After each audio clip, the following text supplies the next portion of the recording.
सब जंगल जाएंगे, जाकर मजे उड़ाएंगे, हंसेंगे हंसाएंगे, मिलकर पिकनिक मनाएंगे। It's gonna be fun. बहुत टाइम बाद छुट्टियां आई हैं स्कूल की। मुझे तो बस मंकीज के साथ खेलना है। बहुत शरारती एनिमल होता है वो। जंगल में कलरफुल तोते भी होते हैं, है ना उसैद भाई? एग्जैक्टली। और मुझे तो बस रिवर के ही किनारे बैठना है। It's so peaceful.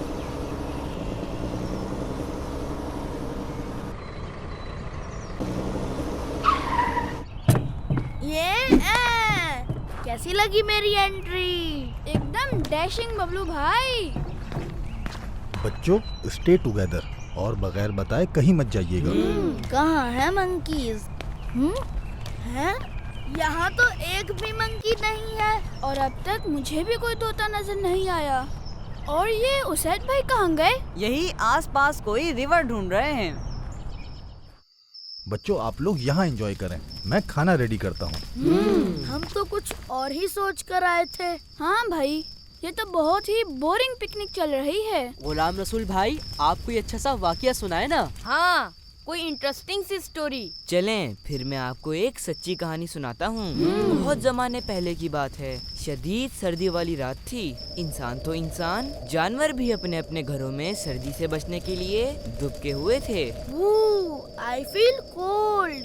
हर तरफ सन्नाटा छाया हुआ था और ऐसे वक्त में कोई बाहर निकलने का सोच भी नहीं सकता था। लेकिन उस वक्त दो शख्स अंधेरी और सर्द रात में निकले हुए थे। जब उस ठंड वाली रात में सब अपने अपने घरों पर थे, तो ये दो शख्स क्यों निकले हुए थे? ये आपको स्टोरी के दरमियान पता चल जाएगा। It sounds interesting. वो दोनों शख्स चलते चलते शहर से दूर निकल गए। उन्हें बहुत दूर एक खैमा नजर आया जिसमें आग जल रही थी। खैमा? ये खैमा क्या होता है? खैमा मतलब कैंप। दोस्तों, इनमें से एक शख्स ने अपने खादिम से कहा, इतनी सख्त सर्दी में कौन हो सकता है, आओ चलकर देखते हैं। दोनों जैसे ही खैमे के करीब पहुँचे तो ये देखकर हैरान रह गए कि वो कोई खैमा नहीं बल्कि एक टूटा फूटा कच्चा घर है। और वहाँ तो एक लेडी अपने नन्हे मुन्ने बच्चों के साथ रो रही है, जिसने चूल्हे पर एक हंडिया चढ़ा रखी है जैसे खाना पका रही हो, और बच्चे उसके साथ बैठे मुसलसल रो रहे हैं। प्रोबेबली उन्हें बहुत भूख लगी थी। वाकई, जब बहुत भूख लगी हो और खाना बनने में वक्त लग रहा हो तो कभी बर्दाश्त नहीं हो पाता। मगर बबलू भाई, उस बर्तन में खाना नहीं था। फिर क्या था उसमें? अभी पता चल जाएगा दोस्तों। उस शख्स ने लेडी को सलाम किया और घर में दाखिल होने की इजाजत मांगी तो उस लेडी ने इजाजत दे दी। उस लेडी के बिहेवियर से अंदाजा हो रहा था कि वो बहुत दुखी है। ओह, बेचारी बहुत गरीब औरत थी। उस शख्स ने पूछा, आप कौन हैं और ये बच्चे क्यों रो रहे हैं? लेडी ने कहा, मैं इस शहर की रहने वाली हूँ। इन बच्चों को शदीद भूख लगी है और ये इसी वजह से रो रहे हैं। उस शख्स ने कहा, तो इस हंडिया में क्या है?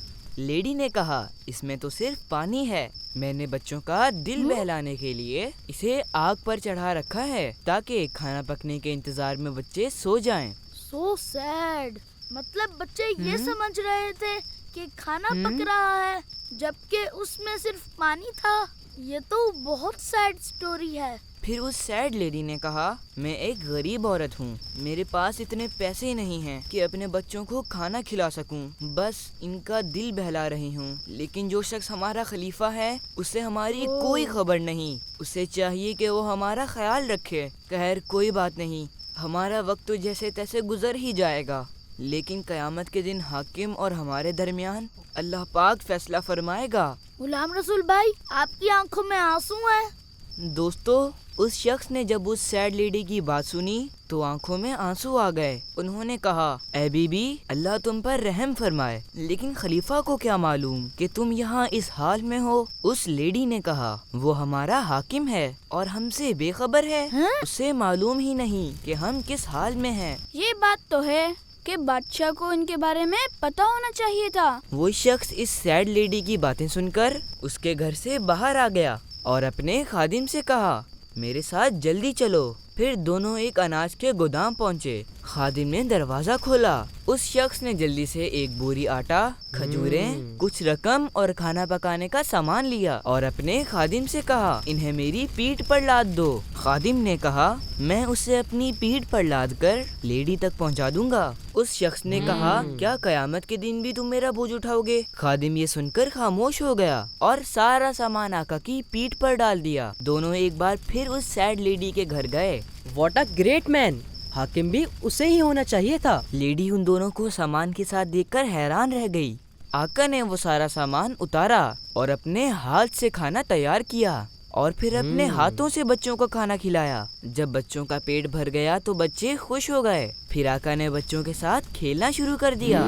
بچے خوشی خوشی کھیلتے رہے اور پھر کھیلتے کھیلتے سو گئے۔ ایسے نیک لوگ تو اللہ پاک کے خاص بندے ہوتے ہیں۔ وہ لیڈی کہنے لگی آپ اتنے رحم دل ہیں، میرے روتے ہوئے بچوں کے چہرے پر مسکراہٹ لے آئے۔ میرے پاس شکریہ کے الفاظ نہیں ہیں۔ اللہ پاک آپ کو اس کی بہتر جزا عطا فرمائے گا۔ حقیقت تو یہ ہے کہ آپ کو ہی ہمارا حاکم ہونا چاہیے۔ پھر دوستو وہ شخص اپنے نوکر کے ساتھ واپس پلٹ گیا۔ واہ کیا بات ہے اس شخص کی، مجھے تو ان سے محبت ہو گئی ہے۔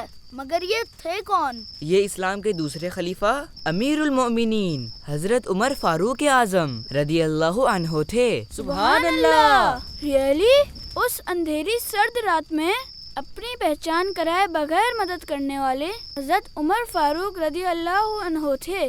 سبحان اللہ۔ حضرت عمر فاروق رضی اللہ عنہ نے امیر المؤمنین ہو کر اپنے ہاتھوں سے کھانا بنایا اور بچوں کو کھلایا اور بچوں کے ساتھ کھیلے بھی۔ ایسے تھے ہمارے فاروق اعظم رضی اللہ تعالیٰ عنہ۔ حضرت عمر فاروق رضی اللہ عنہ کی شان بہت بڑی ہے۔ آپ عشرہ مبشرہ یعنی ان 10 صحابہ کرام میں شامل ہیں جنہیں آپ صلی اللہ علیہ وآلہ وسلم نے جنتی ہونے کی خوشخبری سنائی تھی۔ اور آپ رضی اللہ تعالیٰ عنہ کے اسلام لانے سے اسلام کو بہت قوت یعنی اسٹرینتھ ملی تھی۔ Yes that's right. آپ کی شان یہ ہے کہ 20 یا اس سے بھی زیادہ قرآنی آیتیں آپ رضی اللہ تعالیٰ عنہ کی رائے کے حق میں نازل ہوئیں۔ آپ پہلے خلیفہ ہیں جنہیں امیر المؤمنین کہا گیا۔ سب سے پہلے ہجری تاریخ کا آغاز بھی فاروق اعظم رضی اللہ تعالیٰ عنہ نے فرمایا۔ جی بالکل۔ 63 سال کی عمر میں آپ نے شہادت پائی اور پیارے نبی صلی اللہ علیہ وآلہ وسلم کے روضہ مبارک میں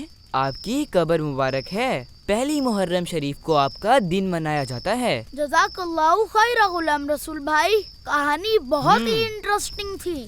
مگر یہ کہانی آپ نے کہاں پڑھی تھی؟ حضرت عمر فاروق رضی اللہ تعالیٰ عنہ کے بارے میں جاننا چاہتے ہیں تو فیضان فاروق اعظم کتاب کا مطالعہ کریں۔ ایسی زبردست اور سچی اسلامی کہانیوں کے لیے اسلامی کتابیں پڑھا کریں۔